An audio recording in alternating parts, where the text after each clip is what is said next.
一命二运三风水，风水好坏和你大有关系。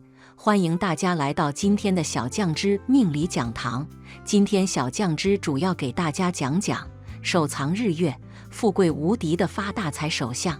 手相学是一门古老的学问，它通过观察手掌的形状、纹路、肉垫等特征，来判断一个人的性格、命运、财运等方面。有些人天生就有富贵的手相，不管是从事什么行业，都能获得成功和财富。那么，你有没有这样的手相呢？下面就来介绍一下3种富贵的手相特征，看看你有没有中奖吧。1.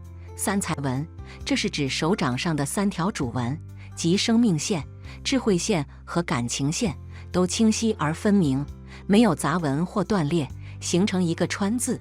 这种手相代表此人天资聪明，一生运势顺遂，能得到财富和名誉。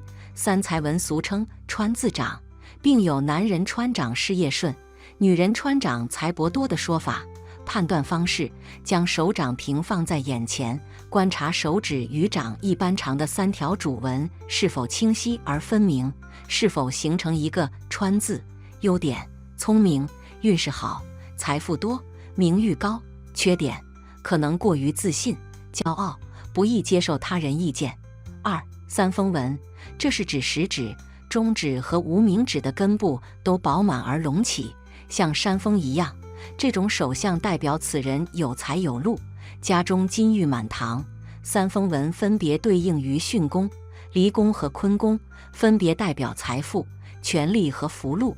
判断方式：将手掌平放在眼前，观察食指、中指和无名指的根部是否饱满而隆起，是否像山峰一样。优点：财富多，权力大，福禄高。缺点：可能过于贪婪、自私，不顾他人感受。3. 玉柱纹，这是指从食指根部向下延伸到掌心的一条直纹或斜纹，又称为当家纹或官运纹。这种手相代表此人胆智过人，能在社会上取得高位和权力。玉柱纹也被认为是学习能力和智慧的象征。判断方式：将手掌平放在眼前，观察食指根部是否有一条直纹或斜纹向下延伸到掌心。优点：胆识大，智慧高，地位高。缺点：可能过于野心勃勃，独断专行，不易与人合作。4. 小拇指上有直纹1或2条。中年财源滚滚的人，手相上第一个特征就是在小拇指上出现1条或2条直纹。小拇指有1到2条直纹到达第1指节的人，我们称之为运约纹。有这种手相的人，越老越贵气，子女有成，不需要自己担心，晚年子贤孙贤，儿孙绕膝，富贵又安康。但是小拇指的直纹超过2条，也就是相理中常说的侧纹。虽然这样的人聪明，事业上有成就，但一生比较劳碌，到了晚年也闲不下来，属于赚辛苦钱，有好也有坏，建议晚年要劳逸结合，多多保重身体。5. 事业线由浅变深，也就是在线纹的起始点表现得极为浅薄，但是随着线纹的延伸深度也是不断增加。这样的一种事业线体现出了个人在工作方面能够随着年龄的增加而获得更为出色的工作经验以及能力。这样的人在年轻时候容易因为性格和能力的不足而出现挫折，导致自己财运极为低迷。但随着年龄的增加，人脉关系以及个人的能力都会不断提升，从而让自己在事业上不断取得成功，获得出色的财运。5. 事业线的起始点和智慧线相连，这种手相的智慧线与事业线有着同一个起点，也体现出了其人在工作方面大器晚成的特点。一般来说，这一越老越有钱的手相代表着个人在35岁之后才能够拥有稳定的事业运势，能够在工作中取得更好的成绩。所以，即便在年轻时候遭遇了一些困难，也不要气馁，只要保持成熟稳重的心态，就能够不断前行。6. 事业线和感情线相连，并超中指延伸，当事业线穿过感情线，并且和感情线的起始点相连的话，说明其人的事业运势发展前景的好坏与个人的感情有着一定的关系。特别是事业线又朝着中指根部延伸，更是说明了他们在感情没有稳定下来之前，是很难有着出色的工作成就。这样的一类人容易因为情感而出现变故，无法让自己获得稳定的工作生活。只有情感确定或者是顺利结婚之后，他们才能够在事业方面获得稳定的发展契机。一般来说，这一手相也体现出了其人容易遇到一位有着旺夫或者是旺妻运势的另一半。8. 拇指上存在斗纹，大拇指上有着漩涡一般的指纹，代表着他们少年时期运势出色。但如果其他手指上都是簸箕纹路的话，则说明他们最终能够成功是因为年龄的增加。9. 手中多钱财纹的人，其实手中多钱财纹的人手中的财富有很多，经过自己的努力真的能成为有钱人。其实这样的人赚钱渠道特别多，在各个方面都能让自己拥有很多钱财，日后的生活不需要为了金钱的事情感到烦恼，给家人带来很多财富，能成为家人的骄傲。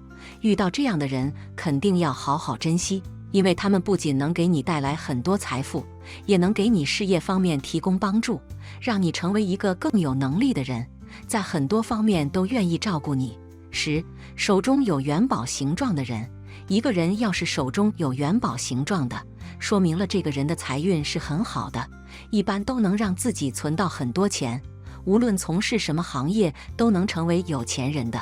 最重要的就是这样的人有着很好的理财能力，在工作方面比很多人都要厉害，总能发挥自己的才能，在求财的时候根本就不需要担心太多，努力之后真的能让自己手中的财富越来越多，一辈子都不缺钱花的，让周围的人感到相当羡慕。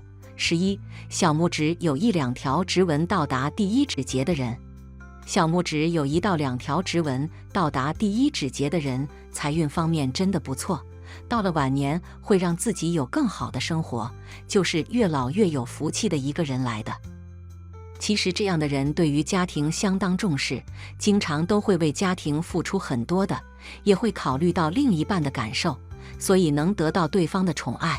子女也是很孝顺的，一般都能让自己在事业方面有很好的发展，很多事情都不需要自己操心太多的，家庭生活幸福美满。12. 智慧线长，我们摊开手掌，能够明显的看到3个比较深长的纹路，位于中间的那条就是智慧线。一般而言，人们的智慧线是比较短的，但是如果智慧线伸长，那么代表这个人聪慧有韧性，做事善于思考，谋定而后动，而且洞察力惊人，可以发现很多常人难以发现的财富运势。不过这样的人之所以年轻的时候不能发财，主要是他们思虑太多，总是不能把握住挣钱的时机，加上大部分人在年轻时候的财富底气不足，不敢尝试一些具有风险性的项目，只有等到年过半百，身上的负担减轻，才会大展手脚。因此50岁之后，智慧线伸长的人会在财富上表现出惊人的天赋，而且年龄越大，挣钱的机会就越多。13. 手掌厚实，掌心柔软，手掌厚实且掌心柔软有弹性，是典型的富贵命。拥有此种手相的人财运很好，可以依靠头脑聪慧，从而赚到很多钱财，赚钱的能力非常强，最终将会成为富豪。14. 手掌心有2条玉柱纹，玉柱纹路是从上到下贯穿整个手掌的纹路，一般人能够拥有1条玉柱纹路就相当不错，而能够同时拥有2条，即1条可以直通中指，1条直通食指，那么这样的人就会拥有晚年的福报。也就是说，在50岁之后，他们的财运会越来越好。这部分人大器晚成，主要是年轻的时候，他们往往生活没有目标，做事总是不知所云，有些任性随意，因此大都一事无成，或者表现得庸庸碌碌。但是到了50岁，作为财运的分界线，这部分人似乎在思维意识上被打通了任督二脉，财富思维忽然间被提升，可以明确自己的奋斗目标，财运就会越来越多地向他们倾斜，最终晚年福禄大增，成为人上人。15、拇指、无名指上有斗。斗和簸箕是手指头的一种纹路表现，斗就是像年轮一样可以呈现数圈闭合圆形的纹路。如果有一只手在拇指和无名指上都有斗的人，那么他们50岁之后可以获得财富的几率很大。而2只手都呈现这种手指头纹路，那么50岁之后功成名就的几率几乎是100%。这部分人他们的思维意识有一个慢慢提升的过程，打一个形象的比喻，就是花期比较长。有些人年少得志，就是早早的开花结果，让人看到他们的能力。而拇指和无名指有斗的人，则是需要时间慢慢的给他们增加阅历和经验，等待一定的时机，厚积薄发，最终在中年之后开始走向人生的巅峰。财富运势也会随着年龄的增加水涨船高，属于能力和智慧都爆发较晚的一类人。以上就是富贵的手相特征，你是否对自己的手相有了更深入的了解呢？当然，并不是说只要有了这些手相就一定能发达致富，还需要结合自己的实际情况和努力程度来判断。但无论如何，拥有好的手相总是一件值得高兴和珍惜的事情。最后要提醒大家的是，手相只是反映一个人先天条件和后天发展的一个参考，并不能完全决定一个人的命运，关键还在于自己的努力和奋斗。只有付出了汗水和心血，才能收获理想和幸福。所以，请不要过分迷信手相，而忽略了自己的实际行动。希望大家都能拥有美好的未来。好了，今天的分享到这里就结束了。希望大家能够喜欢，记得给小酱汁点点关注和小铃铛，小酱汁会继续给大家分享更多有趣的命理内容。我们下期再见。